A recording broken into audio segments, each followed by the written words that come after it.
topic got to do with the ancient path. So I'm going to start off a short intro. So we all are looking for the right path. Journey in this life, we're looking for the right path. So we take the very simple things that I think Satipatthana folks always do. There's a very nice Satipatthana path, hillside where you actually do hiking. So we just take hiking as a simile to start a discussion. So have you done a hiking trip? How many have done a hiking trip? So there are a lot of people all done before, yeah? Ancient time. No, that's ancient time. No, it's very ancient. So present time, anybody has done hiking? Nice, nice. Okay, there's a very nice path here in Sanditthiko. So I've done that once. I never done that before. Once enough.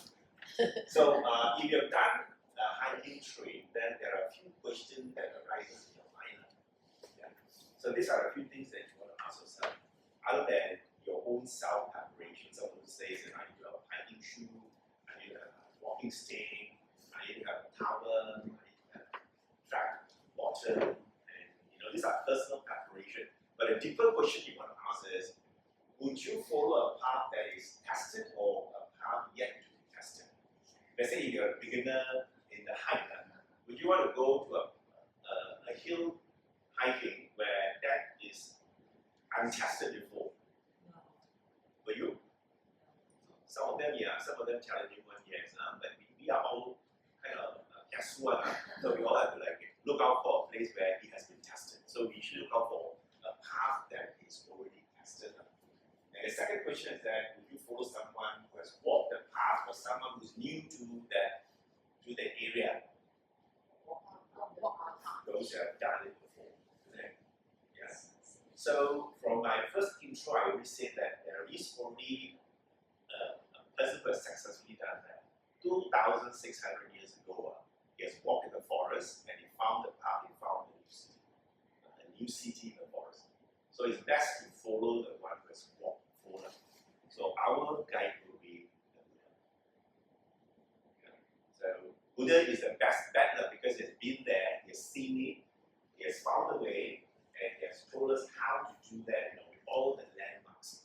So we say usually a good trail has clear landmarks inside. And then for people that have tracked it before and reached the final destination. So what we're going to cover in the short one is that we will look at this person called the Buddha who has shown us the way, and he has shown us this clear markings. There are clear markings that are called the Noble Eightfold Path. So the intro is not very difficult.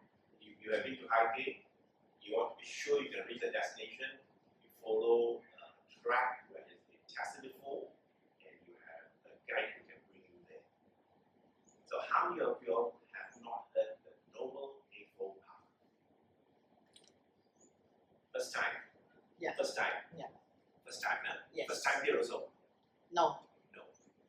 So, So it's okay, I can learn it on my own later. I never understood. But the others know already one. You heard before, right? I heard before, but I don't know the detail yet. Okay. I will explore that. We're going to drill into that shortly. Yeah, for those who have known it, open your mind, because I may say something new that you have never heard before. So just open your mind. So this is the Noble Eightfold Path. And let's look at another question that always arises when we talk about the Buddha Dhamma. Yeah? So, question like, life is suffering, or is there suffering in life? What is your take? How many says life is suffering? How many says there is suffering in life? There is suffering in life. You choose suffering. There is suffering in life. Life is suffering. You choose life is suffering. Okay. So is there a difference between life is suffering and there is suffering in life? So if you say life is suffering, you become very pessimistic. That's why when people talk about Buddhist teaching, they start off with the Four Noble Truths. In fact, that is the first truth we have to know, the Four Noble Truths. But because the word dukkha is presented so much in front, and people think that life is suffering. But truly, in your experience as a normal human being, is life suffering? Come on, there are also happy moments. So you also experience happy moments, you also experience unhappy moments. you stay in Satya, life is not suffering. I thought I had a bit of suffering this morning because we pay higher price for the food. There is a form of suffering. So we don't see a suffering, but actually we compare the price of food sold here. It's more expensive than the one in Klang. We pay 7 ringgit. Here I pay 9 ringgit. So it's 2 ringgit more, you know. It's a pinch to my wallet.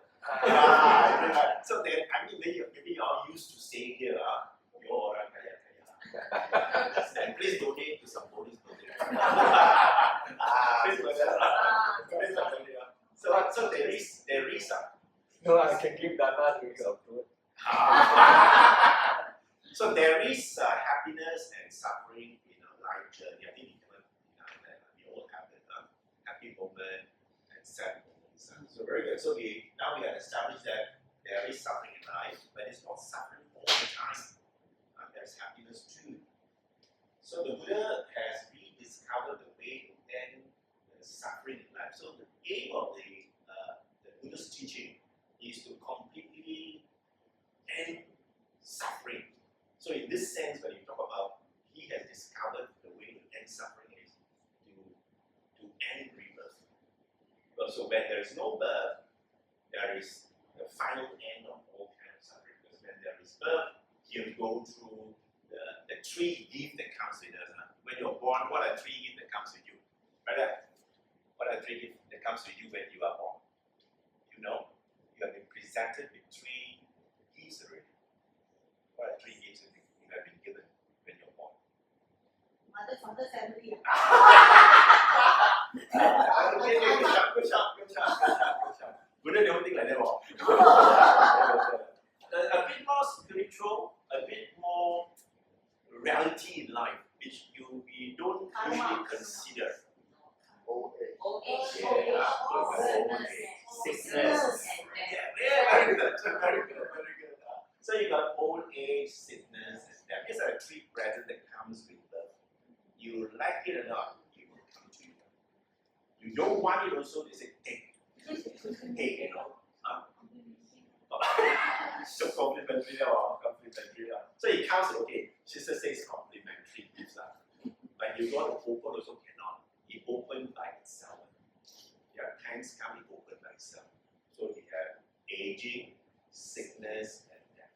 Sure come with us. When there is birth, this tree comes. If you do not want this tree, what should you do? End birth. Very good. End birth. So that is the teaching of the Buddha. The Buddha teaches us to end birth. End of suffering is to end birth. But the journey is not so easy. When you look at the reading and the sutta, it seems that the Buddha did it in this life. 2000 years ago, when he was born as the Prince Siddhartha, in that life, he was able to accomplish it. But he must have done much more before this life. Much more preparation. But all of us do not know what was our past life. Who knows what was your past life? Who can see your past life? Can see it? Anyone? Yeah.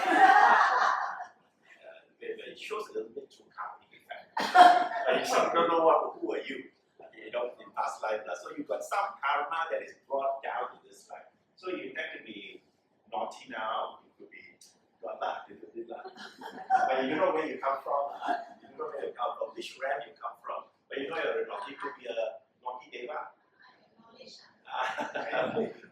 So you know where you come from. So the Buddha says that there is a way to end this, and he explained that on the fourth noble truth. The three noble truths is straightforward. The one that you need to practice is the fourth noble truth. First, second, third noble truth, no need to practice.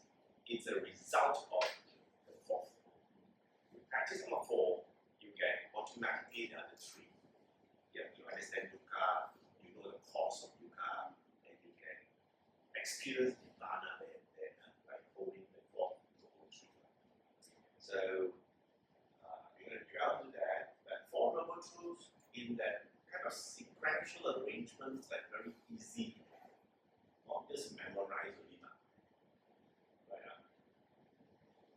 First, second, third, fourth, until Maha Satipatthana.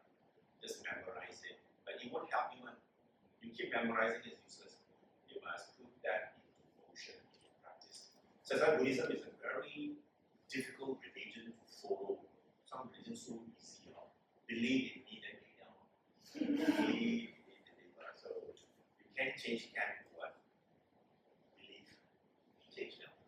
You sure go to heaven. But they are all very wise people, right? They're all intelligent ones there. So all these who are sitting here are all intelligent ones. The Buddha says that you can only understand Dhamma if you have little dust in your mind. Little dust, you got some dust, but little. You can still see things, but not very clear. So the Four Noble Truths, you have to start from a foundation before you can practice the final stage. A lot of people don't understand that if I want to jump to the final stage, I go to Samädhi, meditation as a way. But meditation is a result of your foundation. So you must do Dhamma, Sila, then Bhavana. Dhamma, Sila, Bhavana. But you don't have to do it in sequential way. You can do a little bit of Dhamma, little bit of Sila, little bit of Bhavana. As you understand more, you repeat that cycle again. Dhamma, Sila, Bhavana, Dhamma, Sila, Bhavana. In that cycle, on and on again. So it's a gradual practice. And it's not like you start the journey, I will end there right away. Maybe many more, right? Many more cultivation to reach the final goal. But be sure we'll be there if you follow this Noble Eightfold Path. This is a perfect path. Samma. As I always about the Samma something, Samma, Samma, Samma, Samma. Not Samma, Samma. It is Samma. So this is a perfect teaching. Nothing to add, nothing to subtract. All there already. Very later, when you go through the final few slides, you can see how the Buddha has thought through this in a systematical way to guide people to reach the final destination. Okay, so we have, in a nutshell, this is about right view, right intention, right speech, right action, right effort, right concentration, right mindfulness, and right concentration. Right, so these are the 8 factors of right. Okay, let's look at a quick one here. Life fluctuates, we all agree. Life, we have happiness, and we also have sadness. So we have sukha, dukkha. Sukha means pleasant, dukkha means unpleasant. Which will be your choice? What would you prefer in your life? Happy? Anybody want dukkha? What do you do when you get dukkha? Brother, what do you do when you get dukkha? Okay. The state is not happy. So what do you do? When you're not happy, what do you do? Eat ice cream. You look for a sukha ginti. You look for a sukha ginti. Usually people like that. So you replace the dukkha with sukha. So if you are an ice cream lover, they say eat ice cream will be happy moment come out, right? Go dancing. My good friend would like to go for coffee, Zeus coffee. Zeus coffee though. Alright, so that is alright.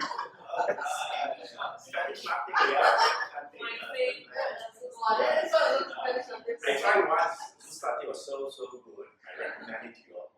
Very good.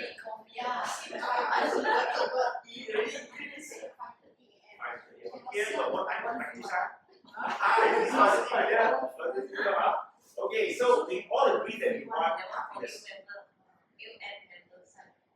But have you ever thought of what are the things that usually accompany happiness? What are the usual things that you have that? Yeah, so tell me yours. What is yours that make you happy? If I wake up every morning, my husband bring me good morning properly. So what to hear what she wants to hear. Good morning, darling. Darling. Okay. Yeah, okay. So that will be my happiness. So those at the back, what are your? No cooking today. So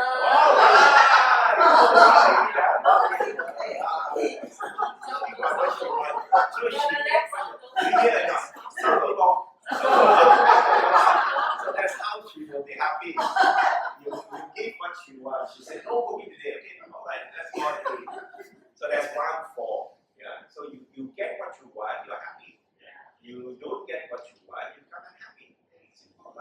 experienced that, right? You want to get more A's, but you don't get more A's. So you look at your result, no, you're unhappy. But no matter it's happy or sadness, that feeling doesn't last forever. It's an all experiencing also. It comes and it goes. Only at that moment you're feeling it, it's there with you. When it's gone, it's gone. But you can still remember the feeling, right? You can remember. That's how you have a stupid brain. Our brain is the culprit of all our problems, not your body. Your body has no problem. Your body is okay. It's only the brain, the mind that goes back and remorse over things. Cry over it.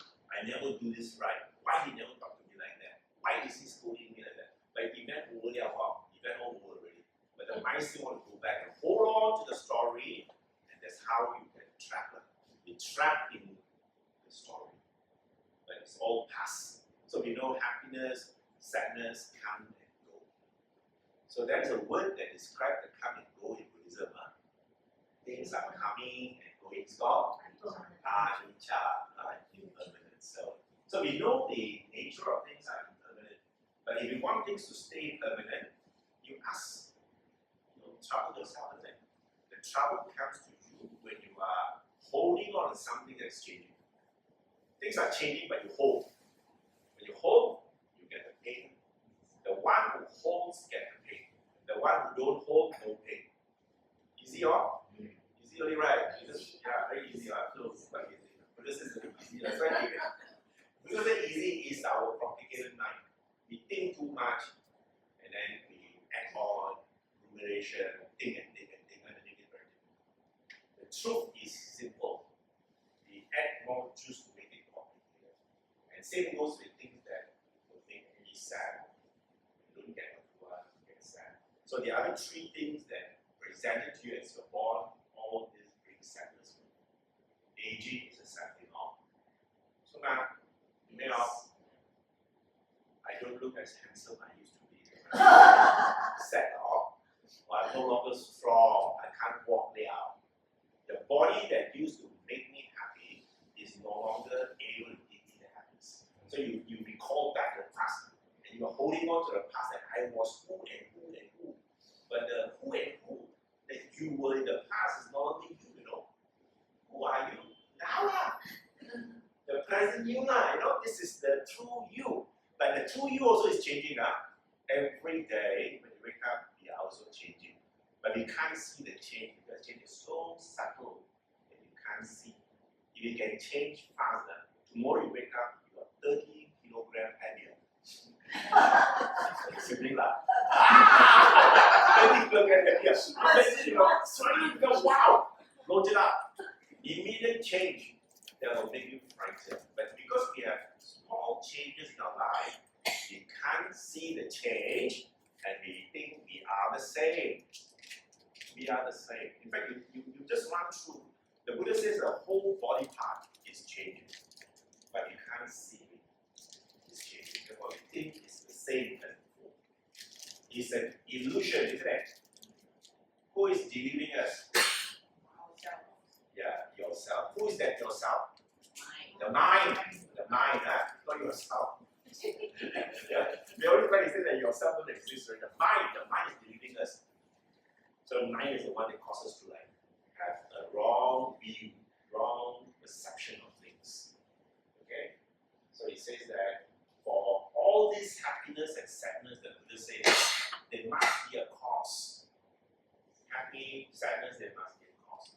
So do you ever think about that cause? When you're happy, maybe you never think, enjoy happiness. And when sad, you also never think. You set it up. You must soak the movie and set it up. But you never go and establish the cause. What is the cause? Those things, the cause is very simple. There is a desire, wanting. In Pali, we call this Paññã, craving. All the words are the same, and there is a desire. And you all have this desire, right? When you think of something, what is the next thing you do? There is a sutta that talks about the sequencing of ownership. And after after craving comes what? No. After craving, you'll experience it. It's just that you don't like observe it now. After there's a craving, a desire arises, you will be seeking. You'll be looking, seeking arises. If you don't realize that the mind acts like that. The Buddha came out with a formula. Fantastic. Before you own it, craving begins in your mind. And then you'll be seeking, looking for what you are craving. You try to like, today after this, you try to like observe yourself, your mind, desire arises. And then you see what happens. The mind says, oh, you look for it. You may walk in. Just coffee. Looking out, all blur, I go Zeus. I had that feeling, when I had this like Zeus arises in my mind at the shopping mall, but I am looking out for the word Zeus. Looking out for it. So there's a seeking process. When you seek it, you found it, then you want to go there and own it. You have the ownership, you got order and pay it, and then you got a cup of juice and they say, this is my juice. And you don't share it with people. So there's a process. Okay, so good. So our tendency and habit when we encounter happiness and sadness, this is how we behave. This is an autopiloting thing. You like it or not, you autopilot. Because habits is something that you repeatedly do it. Keep doing it, you have a set of habits like this. You welcome pleasant things. Happiness, you welcome. And then you want more of it. When the first one about to finish, you're looking for the next. Like example, food is one typical example. You're hungry, you look for food. When you finish eating your food, you'll be looking for the next meal. What should I eat? Or the next meal, you're thinking a meal. Yes. Yeah. Keep going like that. If you're not mindful, then you are running your life like that, habitually, without control, without a stop. You just go on and on. Yes. Cycle people also exactly like that. Yeah, that's how we keep cycling, keep going on. So the defense mechanism taught by Buddha for all this is mindfulness. That's why mindfulness practice becomes essential in Buddhist practice. Don't treat mindfulness as a course by itself. No, mindfulness is integrated into your life. If you are mindfulness, you can see all this happening and you can stop it because you are mindful. You can tell yourself, no, stop, don't say, just no order. And then you can tell yourself, I don't care, That's why one of the practice is that they call sense restraint. We keep hearing the word sense restraint there for what? Sense restraint simply means you are pulling, you are pulling away from a desire. You sense restraint. Out of 10 times, you can pull 9 times, not bad, man. You win 9 times, not bad, 9 out of 10, one loss. But 10 times also, you never pull 10 out of 10. Cost off, So sense restraint is an element in Buddhist practice. So when you have done your dana, your sila, then there'll be sense restraint coming in. Try to hold your horses a bit up. Sense restraint comes in. So this is how it goes up. Habitual tendencies is difficult to break, but you can overcome this habitual tendency by your mindfulness practice. Increase your mindfulness and awareness. So unpleasantly comes in, you first react to this as welcoming it. You want to run away from it. You want it to last, and then aversion is developed through that whole cycle. So one is wanting more, one is pushing away aversion. So these are two extremes. In our life journey. Okay, then this is important because if you understand this, it gives you a little bit of perspective of how this feeling of liking and dislike arises, how we engage in the world. And this is taken a snapshot from dependent origination. It's also a core teaching of Buddha. Everything depends on something. Cause, effect. If you know the cause, at least you can put a stop to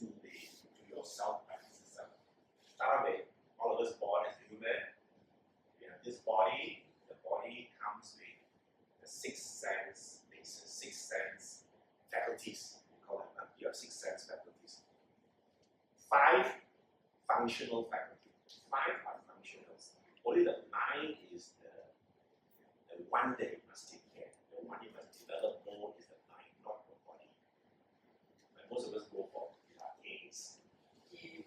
Game, but keep your body happy, walking, keep your body happy. Want to keep the body healthy. But very little time is spent on keeping your mind happy, developing your mind. How many minutes a day you spend on mind development? Very little. Everything about the body. What you put into the body? Ginseng, ginseng, lidi, body, keep your body healthy. But they can see mindfulness. They told me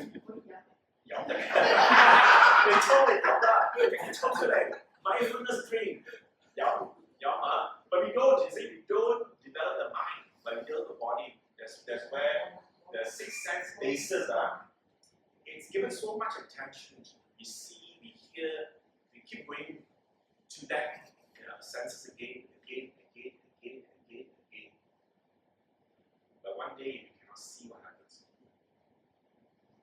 Sadness arises, isn't it? You cannot see tomorrow. Sorry, really happened every day. Tomorrow wake up, you cannot see like shock. You can see, I cannot see, so shock. One faculty there. You're born with that non-functional faculty, at least for baby, they are used to it. But when you're so used to the 5 senses, if it breaks down, you'll shock. But that's how you can engage the world through the 5 senses. To mind comes in, and it goes to the brain, and the brain processes. The brain processes everything, and the brain is superly good. Even you're not smart, also is good. They remember.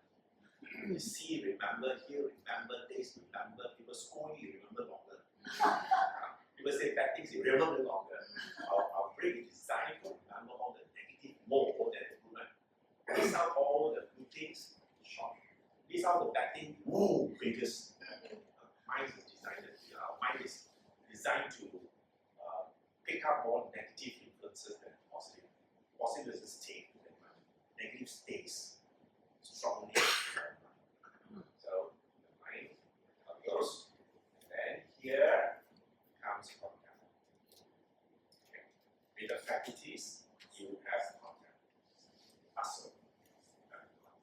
When contact arises, when 3 things are fulfilled. Your eye is working, and there is an object to see with your eye, and then the eye consciousness arises. Okay, 3 things. Ear working, sound, you hear the sound, and the hearing consciousness arises. And 3 things they must have this trait. The 3 things are put together, all working, is what we say there is a contact. You have emotional experience. You've got contact. If your eye is not working, no contact. Eye working, no object to see, no contact. Eye working, object is present, but the eye consciousness is not triggered, no contact. That's why sometimes we see things we cannot see clearly. All the sight things you cannot see, but they are there. But because consciousness is not there, you cannot see. You're not seeing, but it's there. But you turn your eye and see, it's there. Then you become conscious. If not, you will just, narrow view of what you are watching. Same with hearing. When you are more mindful, you hear more things. You're not very mindful, you hear the louder things. Loud noise, so you can hear. The rest all subtle thing. When the aircon is blowing with subtle noise, you cannot hear it. You cannot hear because there's no contact. So when there's contact, emotional experience arises, and that's where feeling comes in. What is feeling? Feeling is what you feel like. Simple as that. So when you ask what's a feeling, feeling is what I feel.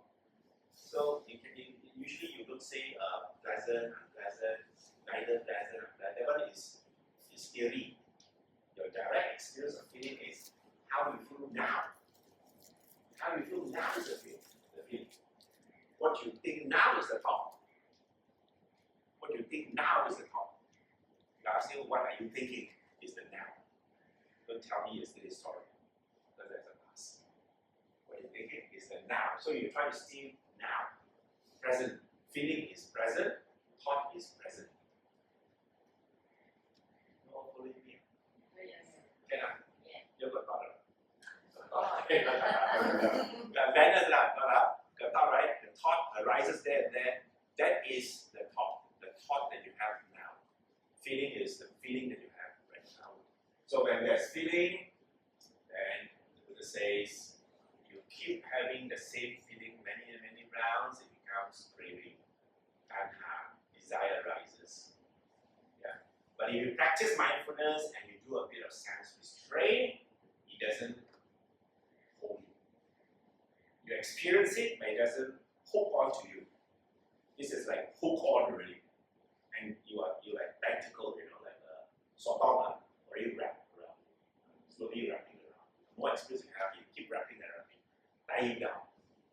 Craving is it's something that encloses you, holds you, and it's not easy to let off. So try not to crave new things.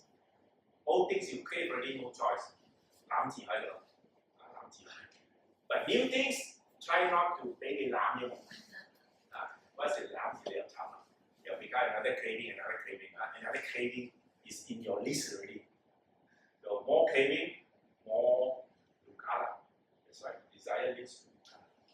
Yeah. And here it says that longer clinging, attached, then this becoming is you become the owner. Simple example, when you're angry, you become an angry person. At that moment, you have become an angry person. You're no longer the same as before. Now you're owning an angry personality. And then when you're ill-willed, at that moment you become ill-willed person. Personality, ill-willed. Happy, that moment you become a happy personality. So your personality changes every moment the feeling changes. Can you see it or not? Can you see it? Okay, good. So you must recognize that this is changing. Why I keep on saying changing is because that is just an experience. It's not you. It's not you at all. It's an experience. And that moment you are anger, that moment you are angry personality. When you become happy personality. If I ask you where is your angry personality, it has left you. What you have now is a happy personality. And then you have a sad personality, then you have ill personality, you have this personality, this person. Every minute, our personality changes. And truly, which is you? None of that, right? You are just changing. Personality is changing. So hopefully you all can see little things, and you see like that, and you can see that it's changing all the time. Things are changing. So I just want to quickly touch on this happy spectrum, because of happiness we want to hold on to it. So let's look at the happiness spectrum. One part of the happiness we say is that it is derived from sensory level. All your eye, your hand, your touch, your smell. It does give you happiness. Agree, right? It's durian season, Oh, you think about it, also happy, I see some Musang King hanging there. Wow, yellow Musang King, I don't know Musang King or not. So when you eat the Musang King at that moment, you are happy, like that sensory experience, right? There's so much good food down there, right? After recommend maybe you should good food. That's actually you all have experienced a sense there. Then I think each one of those will say good, no good, no good, good, no good. So all of us have a view of things. None of our views are correct.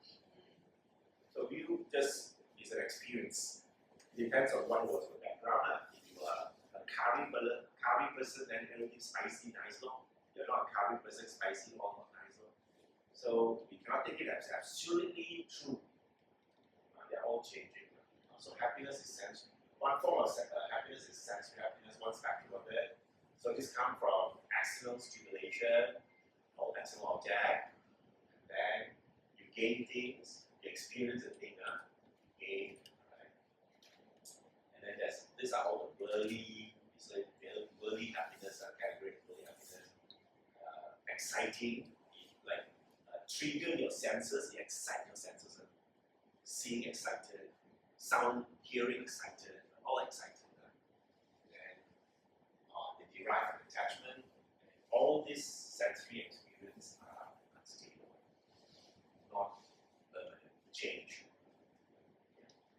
You eat at that moment is nice. When you finish eating, over. So the experience of happiness is only at the moment of eating. Then it finishes. Then you'll be looking for another thing. Another thing. Another thing. Oh, no. Another thing. You keep chasing or you miss. This kind of sense of happiness, you run after you run, never ending. And you get tired enough. No, some of them get tired of enjoying it. Run, enjoying it. But if you see that running after sensual desire is such a pain, if you can see it, you know what? You start to have an experience of rejecting the world. Rejecting the world is good. Don't run after the world. Rejecting it. Nidida.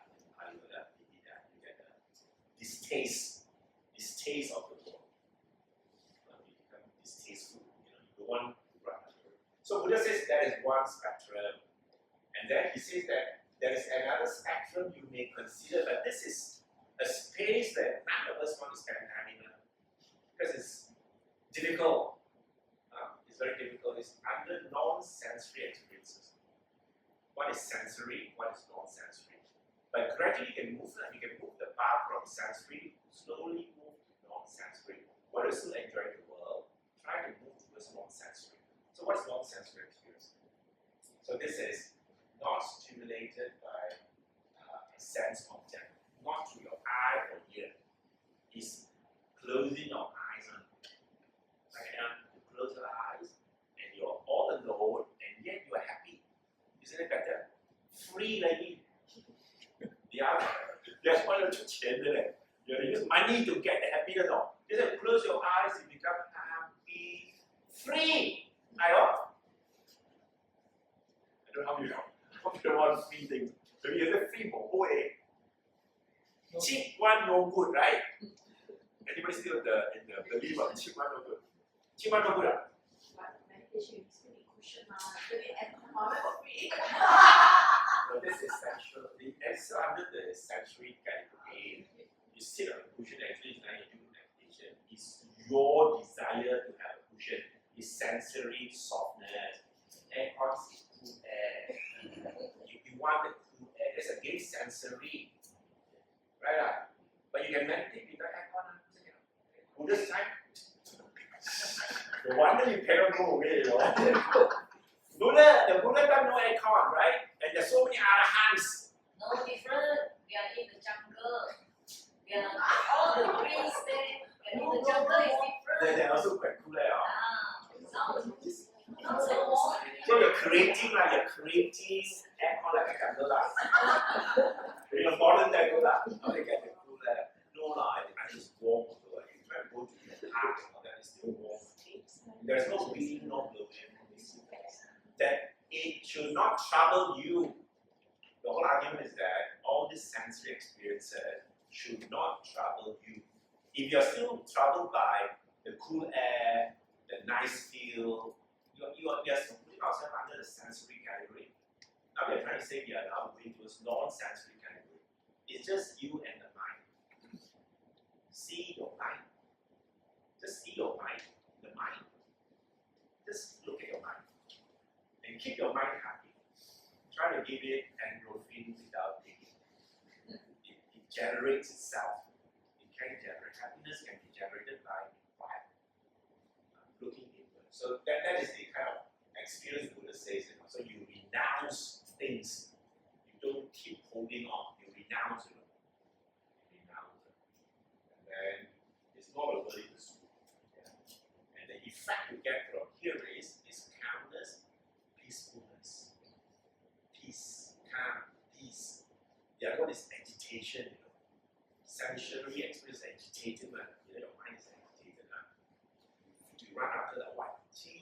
哇，哇，很爽啊，就这样 all agitation，你懂？一买啲哇，好食，好食。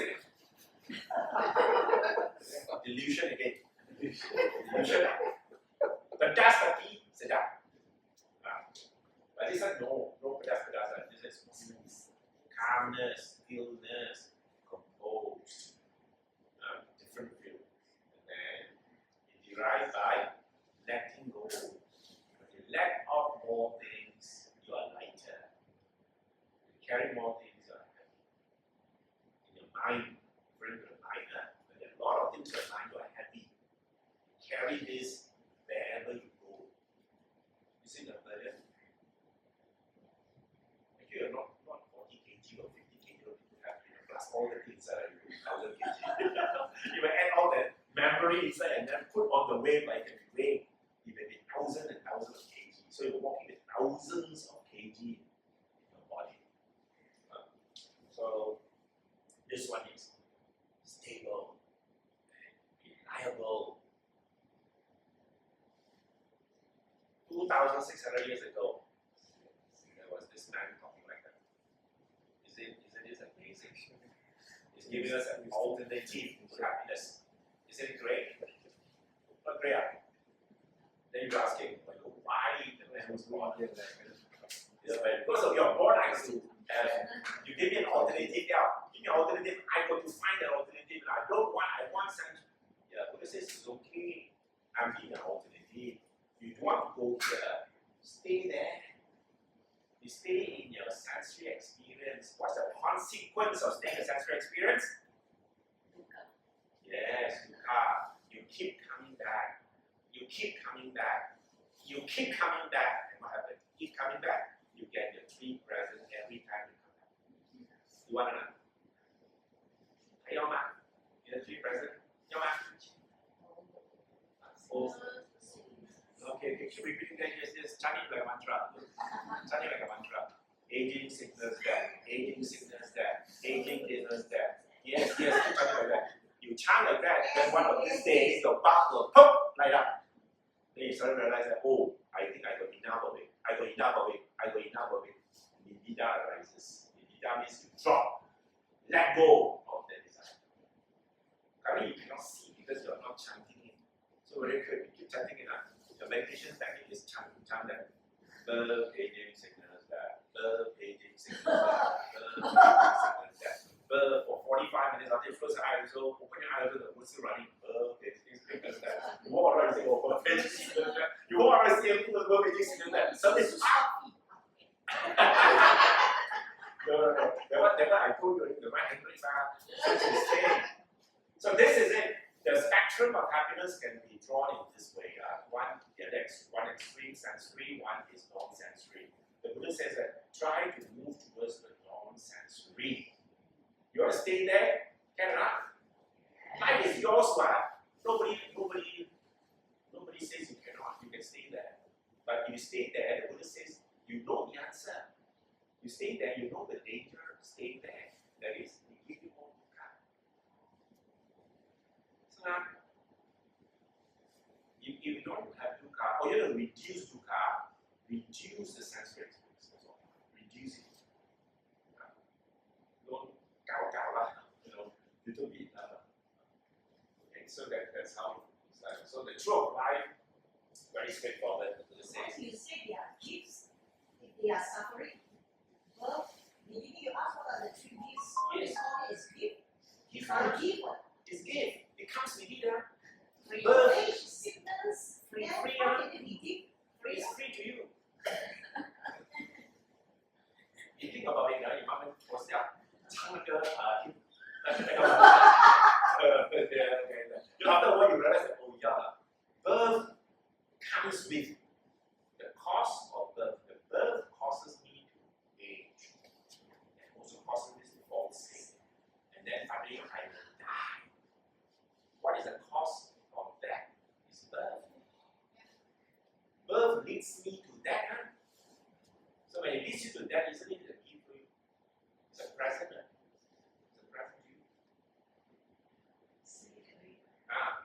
You must see that way. Can you reject the present? Cannot. It comes with it. 你做馬標可以投標，你唔可以收錢都唔得，你收啊！做馬標可以4個字做晒。Okay. So it says that no matter your race, your gender, your religion, your status, rich, poor, it says whatever. Moment you're born, you grow old, and then you become sick, and finally we all will die. That's what Buddha says. Seeing this, you find that this is enough. And then this truth is universal. I don't know whether you want to accept or not accept, it's there. This law applies already. And then he says about the prince want to find an end to this cycle. And that's how he started his noble search. He spent 6 years, learning and trying to find the answer, and finally found the answer. How many of us think like that? Yeah. How many are ready for want to start this journey of ending suffering? Yeah. But life is like, on off more than on.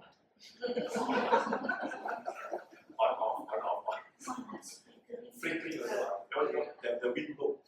The sensual desire. So flickering, sure. But he was very determined. So they said the ID time, he made a full commitment. That's how he followed the answer. We got to really thank him.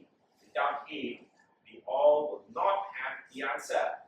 We may have little answer, but we don't have the full answer. And some of our answers are guessing answers, not the truth. But this is the truth for noble truth, not for noble life. For noble truth, truth, nothing but the truth. Okay, so, and then that's where he talk about the point of the truth. And importantly, the knowledge to those, and share this knowledge to those little dusts. Can you all claim that you got little dust in eyes? Cannot. You got little dust, you got dust, but little. You just clean a little bit more. So we see, but not so clear. So hopefully with this teaching, we should be able to see very, very clearly. And that's again the honorable truth. So you have two cars, some guy that you go there, the ball running. So we are waiting to the honorable truth. It's a map. So the map is given to us. So do you have a map? Yes. Who doesn't have a map? Who got a map? The map over there. Those sisters at the back. Oh, map. Map there. Yeah. Got that? Yeah, you got two of them. Yeah. I just came back from Prague. I got two of them. I just came back from Sichuan. I got Sichuan map. But those maps are useless. You won't send me anywhere. Carry this map. Got mad. Bliss Garden. What is there? But elaborate. This Bliss Garden is a memorial park. Back to Memorial park lah. You got a map. Yeah. 5 minutes away. 5 minutes away.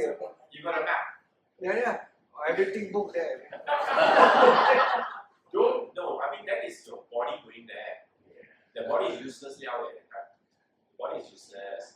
But it doesn't end there, because unfinished, your unfinished desire will move you forward. The undefilled desire, sensual desire is one unfulfilled. You say, I want to finish eating all Musang King. You think of having eaten Musang King, that desire is granted in you, and therefore you have not fulfilled this life. You come back next life to eat Musang King. Maybe be a farmer hunting Musang King. Let go. Let go. Yeah, you let go. That's why Buddha says you have to let go all these desires and not you carry forward a lot of desire. And then you got bhava tanha. Desire to become. Yeah, become. That means you think about I want to be rich next life. I want to be cool and cool next life. The thinking itself is energy. You like it or not, the more you think, or you want to be more smart next life, you sure the energy generated there. Moment thinking like that generates. So that's karma. Thinking, intention, you want, and finish. You want to be another Vidika. You want to be like another Vidika. Desire, one thing. Bhava. Then the Bhava Tanha. And what is the next one? Vibhava Tanha. Not becoming. I want this, I want that. All these are energy generated. So tough. Don't take that now, brother. Take this now. Take this now. This is a more important nap than the other nap. This one that leads you to end of suffering, end of becoming.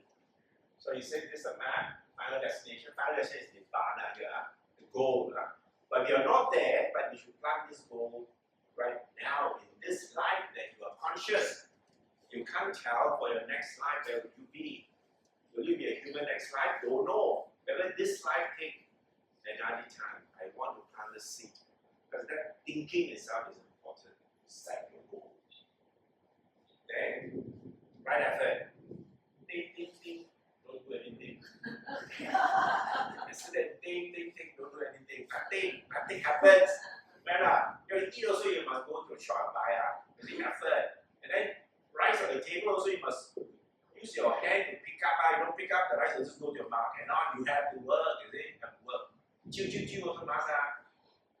Right? All this effort, everything you do is what you do in effort. So here we need right effort.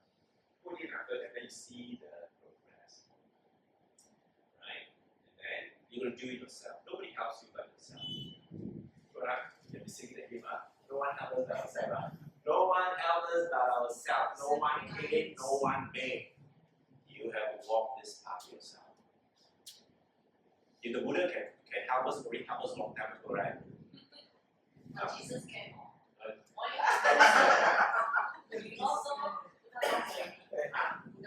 No, wait a minute. That one is only for those who already love one. That's for bliss of thought. Here is for wise people. Wise people. Those who can think one, doesn't make sense. But Right view, brother, right view. God, there is a saying, God help those who help themselves. Yes.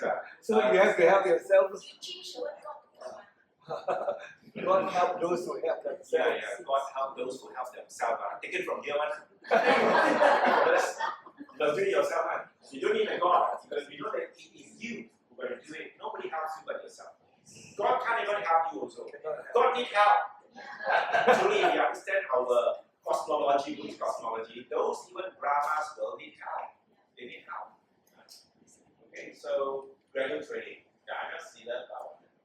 Then final destination is going to be lasting happiness, Diploma. That is the final destination. But we can go for Sotapan first one. There is also a path.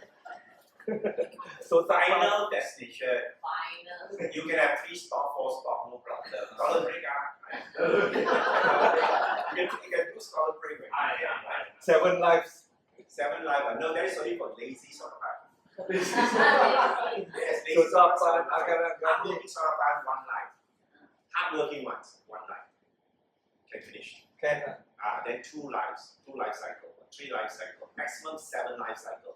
Who go for 7 life cycle? Lazy sort of Sort of but lazy one. Lazy. But you still reach your destination. I think I leave that Buddha to you. When you have found a way, you won't be talking like that. You talk differently because they are now still Pujana. So you still talk like that without an Ariya spirit. When you have you become an Ariya, your spirit is different. Yeah, the spirit is different. So we got to make ourselves to be an Ariya. So summary is these 2 paths go together. First noble truth, second noble truth. So one is the cause, one is the effect. Second noble truth is the cause. Cause of craving leads to suffering. The cause of suffering is craving. So second noble truth leads to we all experience it. The first few slides I was just trying to show you that we all have direct experience of the Dhamma already. No need label. You want to experience it. These are just labeling. Give you a perspective against what the Buddha is saying. That, yeah, whatever we experience is exactly what Buddha says. So we have confidence. That builds confidence. Your experience builds confidence. Is it not? Yeah, you experience it, huh? You don't experience it, right? So don't you, another person will tell you, and then this one goes in past again. The Magga is the cause, and the result will be divine. Magga, and then the Magga Pala. Nirodha, that is the ending of suffering. Your result will be divine. So first, second, third is just an outcome of your last action. You got to work. Work on the Noble Eightfold Path. It's not a theory, but it's a practice. Transformation starts with the practice. You're going to transform yourself from an angry person to a gentle person. It starts with this path. This is the path that will transform you from who you are to somebody better you yourself. Right? So I just want to quickly run through for those who are familiar with this one. Dhamma Chakkapavatana Sutta. Here already listed out what is the noble truth of dukkha already come out already all this year. I just want to go to the last line. You know that birth is suffering, that is suffering, our suffering. The last line is the one that is the summary.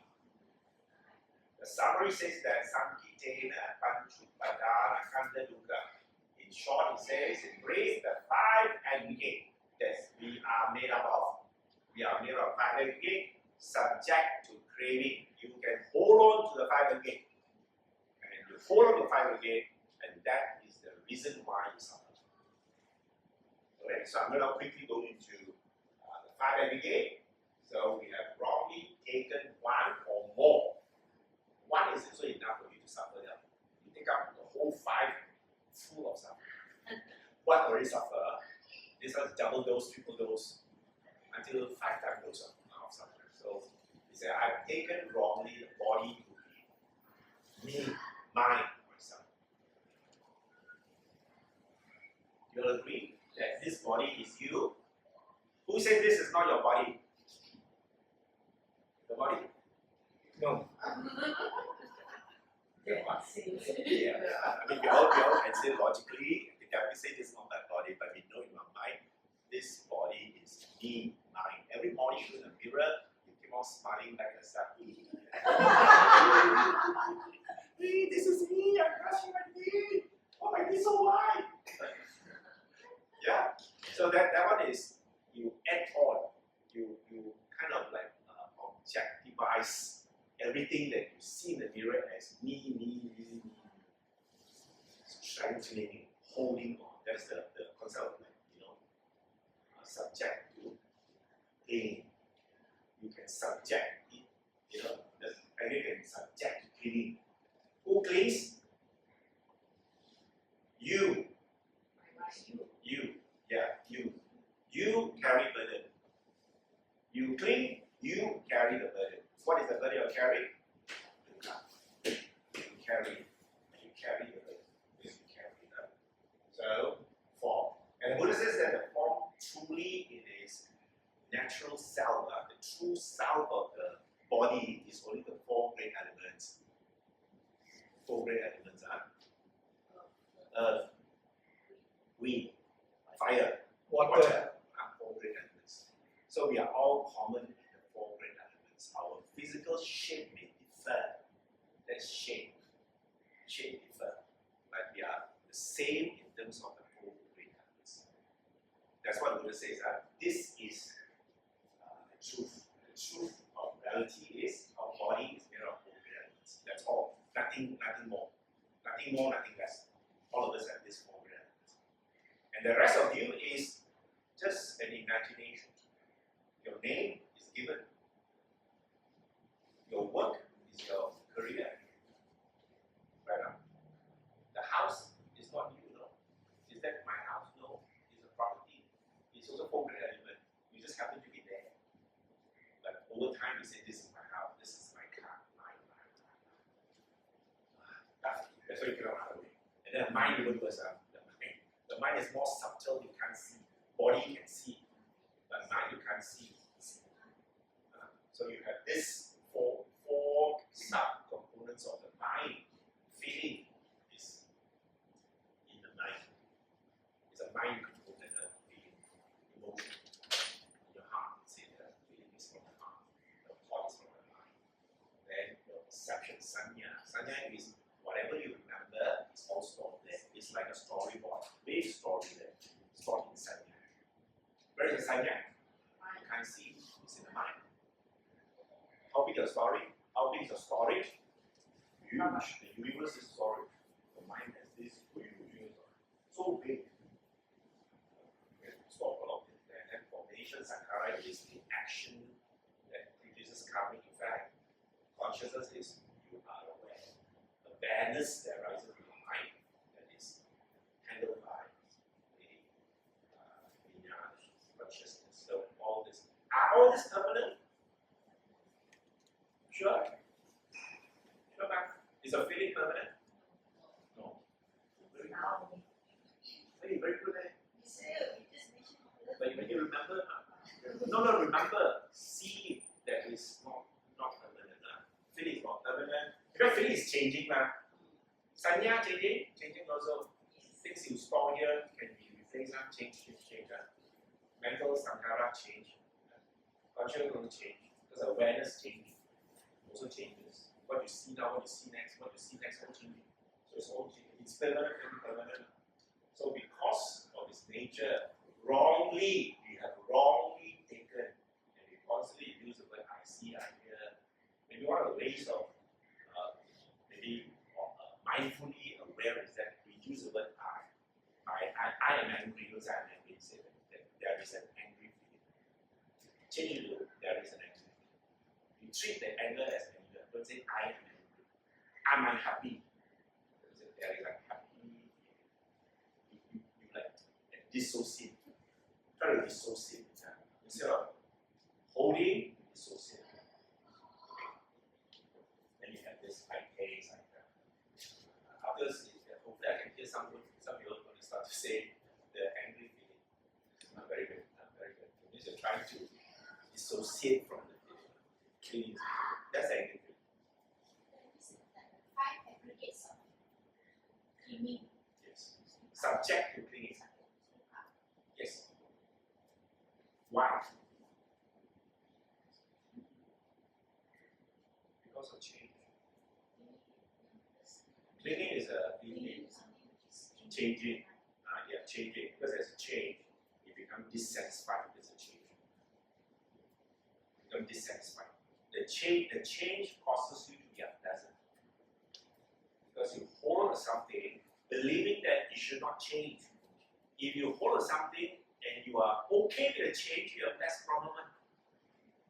It means like you have accepted it. That's when we say contented. Be contented with things. You become contentment. Yeah.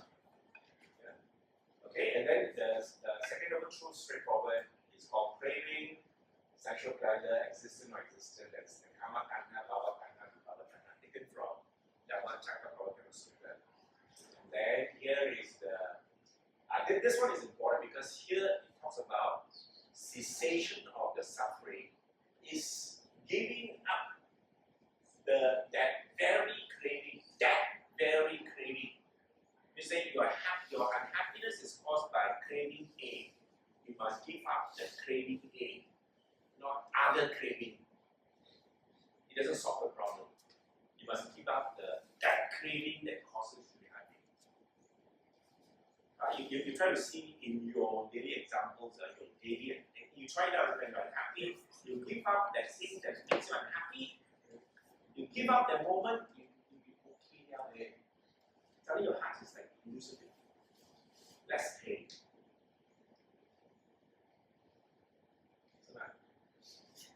Let's say your fundraising team, very stressed out. No donation coming in. What is the cause of your pain? Donation. You say, less donation, never mind. Okay. Straight away the pressure goes away. Cannot! Must get the money!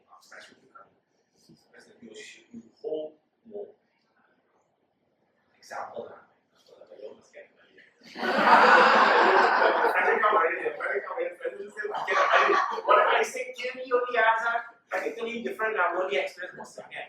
You must get the money, no money, how to build a building.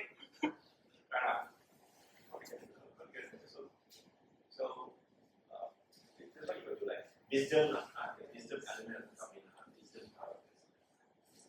And finally, we are coming to the fourth. This is it. The fourth right view is this is the answer. Okay. Samadhi, sama sangkapo, sama baca, sama kamanto, sama jiwo, sama bayamo, sama sati, sama samadhi. Very important thing is that you must see this thing as a transformation formula. Not like just reading it out and then. You want to see yourself change, you must implement these 8 things in your daily life. Put it into practice, then you see yourself transforming. Okay, so now I'm going to now here one more time. The first set down here is Sila. We just spoke about basic training, Dana, Sila, Bhavana, right? Dana going to teach you that. Dana means giving, give happily.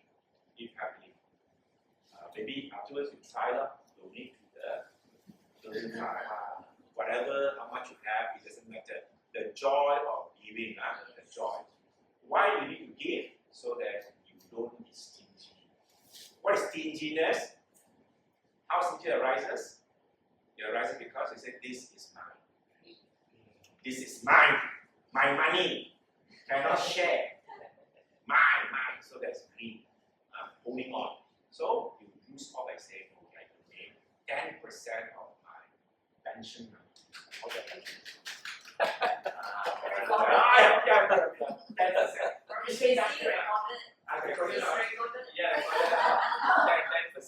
Of your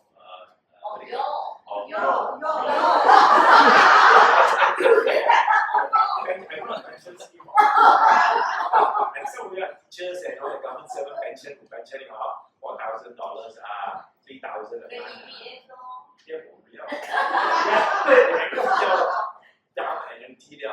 So if you all begin to give out something like that, you're practicing non-stinginess. Dana is about non-stinginess.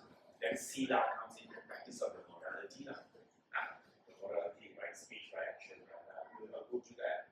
And then Samadhi is the mental development of mind. And then the wisdom, Paññã side is. But even while we say like that, the gradual training is Sila, Samadhi, Paññã. But out of this set, the most important is the first one, right view. No view, wrong view, or wrong view. Right view. Must plan the view right. When your view is right, everything will be all right. Yes, Dhamma. I practice here. See, building area or not. Building is only a physical structure, right? Then the practice, the people inside the building, what value do they carry? The Sila value they carry. That is more important. And you'll see, then they will also want to be practice to see. So this is the order. So right view is very important. Right? Bring in to set the order right view. Here we write down this as the right view. This is called supramundane right view. Supramundane. That means this is the practical side, transformative level. But the lower level is called the worldly right view. It's intellectually knowing at the lower level. I think all of us have right view intellectually, but not the supramundane, the direct experience of it. We don't spend enough time dwelling, thinking, analyzing, contemplating. We do long enough, sure about a little bit, we're thinking also in our mind. It's also better rather than dark. no right goal. So that is the first right view. And then when you have the right view, it will then set you into motion. The rest of the 7 is transformation. You see the transformation in yourself. So usually when it comes to right intention, right thought, we always talk about these 3 things. Letting go. Instead of keeping, you renounce. Renounce can have multiple meanings. Renounce also means you leave home. That is the ultimate goal. To leave home. That's the form of renunciation. Renounce the world. But you're going to renounce your sensual desires. You renounce sensual desires also called letting go. So sense restraint is one practice. Practicing sense restraint is to let go some of the sensual desire that you have, letting it go. And then develop loving kindness. Kind, metta. They say every day, metta, sleep metta, eat metta. Good. There is the development that we need to be reminded. If we don't remind ourselves, we forget. So we have to remind. Okay, metta. Easily, this is verbal metta, not action metta. Action metta is it. You must start with the mind. Keep the mind thinking happy things, wholesome thought. Metta thinking is mental happiness. But true happiness is to be able to act it out. You will then move from metta to compassion.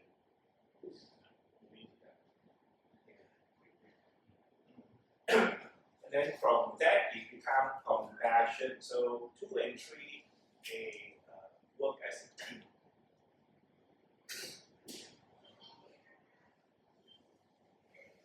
Sila practice. Right speech. How many types of speech is discussed in Dhamma? Discussed even by Buddha. How many speech? How many type of speech the Buddha says we have to practice?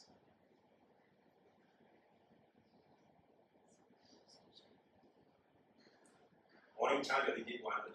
Sapada, Veramani, Sikapada, Samädhi, Musavada. Okay, that's one. That is the most important out of the 4 type of wrong speech.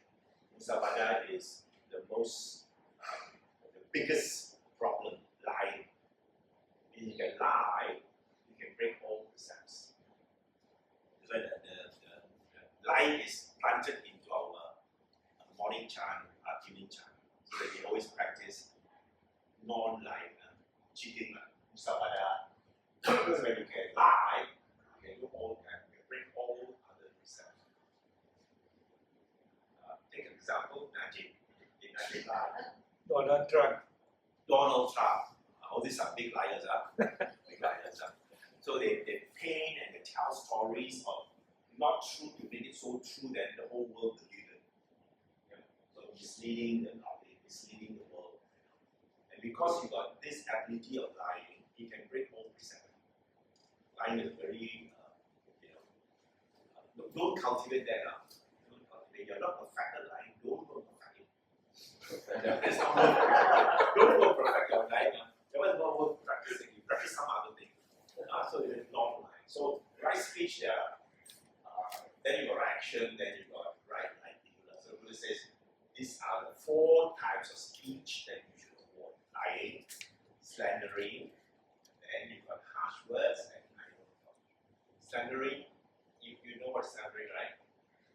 You got 2 friends, A and B. You tell A something, you tell B something, you tell A something, you tell B something, so that A and B can fight. So good enough. I don't know why they don't fight. I don't know what the intention, but that is slandering. You tell A, tell B, B tell C, C tell D. You carry tales around, trying to separate people, get people into trouble. Not slandering. Don't do that. Harsh speech, harsh words. And idle talk is copy and dollar. So they meet together, try to reduce copy and dollar. Very soft one, copy and dollar, very contagious and talk, start painting a lot of things which is not true. We indulge in no worthy talk.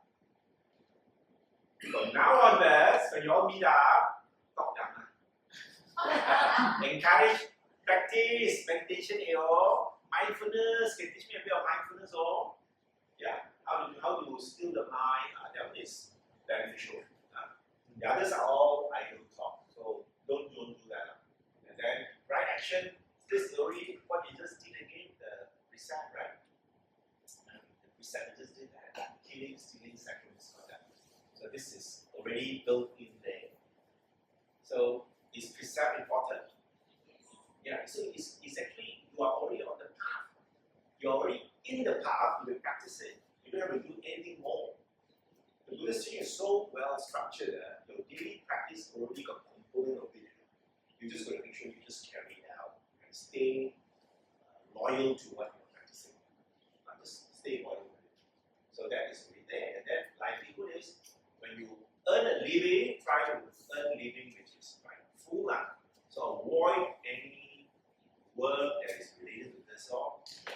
This is 2,000 years ago. But now there are more things. There are more jobs today also not right livelihood. 2,000 years ago, this is what the say during his example, so you don't train in arms, maybe at the time they're studying para,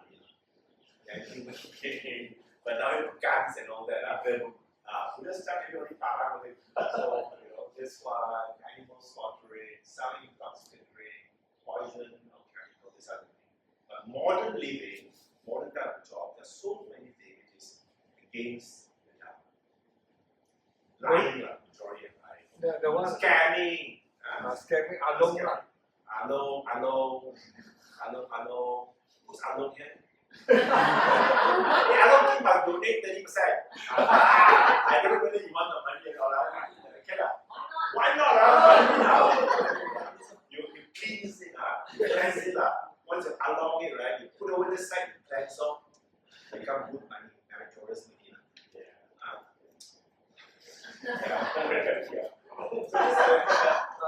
Brother, if I run a 4D shop, how? You try, even let's say Buddha is not around. You yourself try to investigate which of this thing you think you have broken. Okay, I run a 4D shop. So 4D shop. yeah. Oh, So you still I run Genting. You are encouraging people.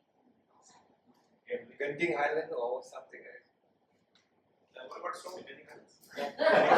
They're listed and then the share price is very good. What's wrong with it? So okay lah. Is it here?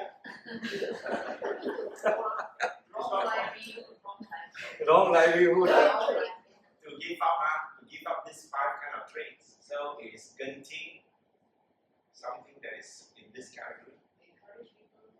Gamble. Something like that.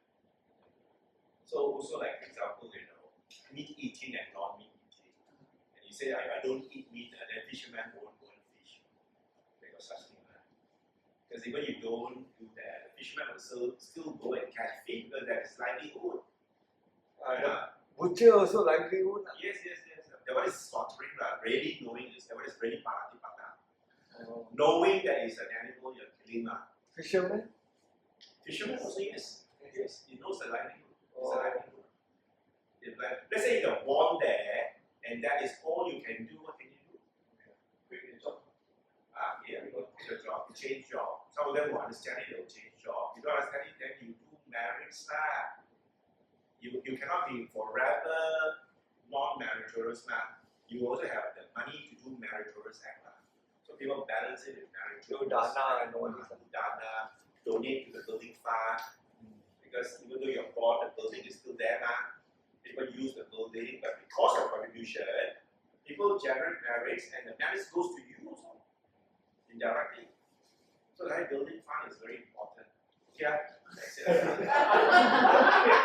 important. That's the reason why if you look at the category of marriage, right? There are different categories of marriage. There are different categories, and then donation to temple is very high in the rank. Other than Buddha, Arahants, and all that. Also, very high marriage is actually donating clothing. Why? But Muslim thinks the same way. They ask you to read mosque, surah. Why? Because I was talking to a Muslim friend. They said that even though I'm gone, people are using the donation I've given to them. So pahala banyak no. Pahala dia. Because you're God, people use it. They keep on praising you, praising in your name. Is it good? Oh. Hey, put it more.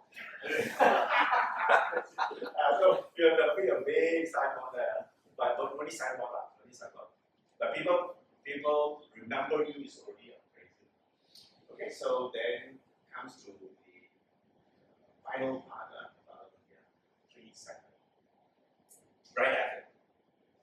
What is in right effort? We didn't talk about right effort. What is it? Must put into practice, no? Yeah, 4 right effort. There are 4 things. Unwholesome and wholesome. When you have unwholesome thought arising, what you do? Develop it more. Cultivate more. Unwholesome, yeah. I'm asking you lah. I'm not encouraging. I'm just making you think. So if unwholesome thought, anger thought arises, ill thought arises, jealousy arises, anger arises, stinginess arises, and all that. What do you do? That what you need effort lah. You need effort to do. No, unwholesome become more angry more jealous more fight Turn it around. So you should Turn it around. You should Smack it. smack it, yes, smack it down. So that is no, cannot do it yet. The one is unwholesome thought arises already, so you have to Change lah. Yeah. Change lah. What is the word? Change. Change. When unwholesome thought arises, delete. I feel like computer. Ding, delete. So we all know that when unwholesome thought arises, we have to subdue it, right? So bring it down. Abandon it. You must abandon it as soon as you come to know it. Then you got a mindfulness. Some people have very clear mindfulness. The moment it's arising, they jump. Some people not so mindful, arise, then only jump. Still better lah. Some people don't know anything, arise already. Tomorrow only arise. Tomorrow because I tell you, like that. That was okay. That was very slow. Very slow. So that is one aspect. So unwholesomeness, there are 2 levels. One is a reason and yet to arise. You have this unwholesome thought, but it hasn't a reason, conditions not there yet. So for that to prevent it from that, prevention. Yeah. Then you have the other set called wholesome. Wholesome is good lah. So when you have wholesome thought already in your mind, you should cultivate, put more, 加油. Yeah, don't put more, sorry. 加油, let it burn. And that wholesome thought yet to arise, you have to develop it. Yeah, develop it. So Buddha says these are the 4 kinds of right effort, which again is very practical. We face unwholesome thought, wholesome thought from time to time. So you kind of weigh effort is applied. So you use the right effort, then you look at time in this sense. And finally, mindfulness. When it comes to mindfulness, this one you have to go with practical. Mindfulness have to go with practicals. If you always talk about the 4 Satipatthana, mindfulness of the present. Mindfulness always deal with presentness, now, not past, not the future, now. What do you have now? Now. Present. Isn't that present is a gift to you? Now is a gift. Then what you must take up present. Past, gone. Future yet to come. Now is present. So the Buddha says that you can maintain your mindfulness on all things. The body. The body. That means know your body posture right now. Sitting here, you know I'm sitting here, my back touching here, my hand poses like that. breathing in, breathing out, you're seeing all these are presentness. So keep coming back to your body. And the second thing is that you can also use your feeling, whatever that arises in you, that feeling is now.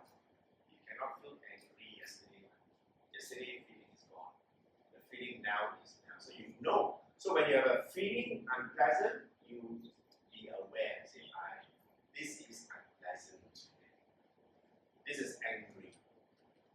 This is happiness. So the moment you putting your attention there, you are present. And then you can talk. The mind is what are you thinking right now? Yeah. Thinking itself can be also used for that. And then lastly is Dhamma. Dhamma usually we always go back to that three marks of existence. Anicca, Dukkha, Anicca, Dukkha. Just look at, oh, this is change. I see change. Change is present. Yeah. Now, I see suffering. I see unpleasant suffering. I see non-self. And so start to see that you can also indirectly experience non-self. And then Samadhi. Samadhi. This one I call it mindfulness. Samadhi is the practice. You can be mindful of what is going around, right? So you can have that true cultivation that leads to unification. The mind becomes one, still one. Many methods can be used to develop stillness of the mind. Yeah. For those who are familiar with breathing in, breathing out, they use Anapana. One way. Some of them use abdominal right the body. Some use touch points. They can use so many ways to develop the mind. You have your preference, stay with that. Stay with whatever method you are already used to. Don't keep changing. Don't keep changing. If you keep changing, you're always starting with step number one. You have a method, use the method to go forward as fast as you can. Yeah. So they'll give you stillness of mind. So as I said, right view. Yeah, that is your key learning area, right view. Then the rest of the 7 is your practice to transform yourself. From right intention to right samadhi is the factors to transform you as an individual to who you want to be. First, you must know who you want to be. You know who you want to be? You want to be a better person. Aim is not too far out. I want to be a better version of myself. You keep starting like that every day. You keep working on the Noble Eightfold Path in terms of your Sila, Samädhi, and then your Paññã. You keep going up. So we should not keep talking about, is it okay to kill a mosquito? Or is it okay to kill a cockroach? We should go higher than that. Dhamma discussion don't always go and talk about, can I kill a cockroach?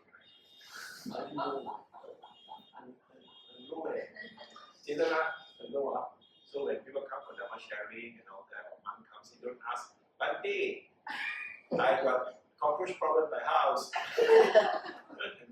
Low. Yeah, you have to get out of that already because you're going to a new building. Higher level, higher thinking, higher mental thinking, higher. Go towards higher development. Don't do the shallow one. I think the one is over there. Over there. So we have to go to the higher level, talk about higher level development. You know, how can I be a better individual? That should go there. So that is my sharing. Okay, thank you very much. So if there are any questions, I don't know what's the procedure, if there are any questions, or all questions has been answered. We'll open up to the floor for Yeah, maybe okay. 2 or 3 questions. 1 or 2 questions. Any questions you want to ask?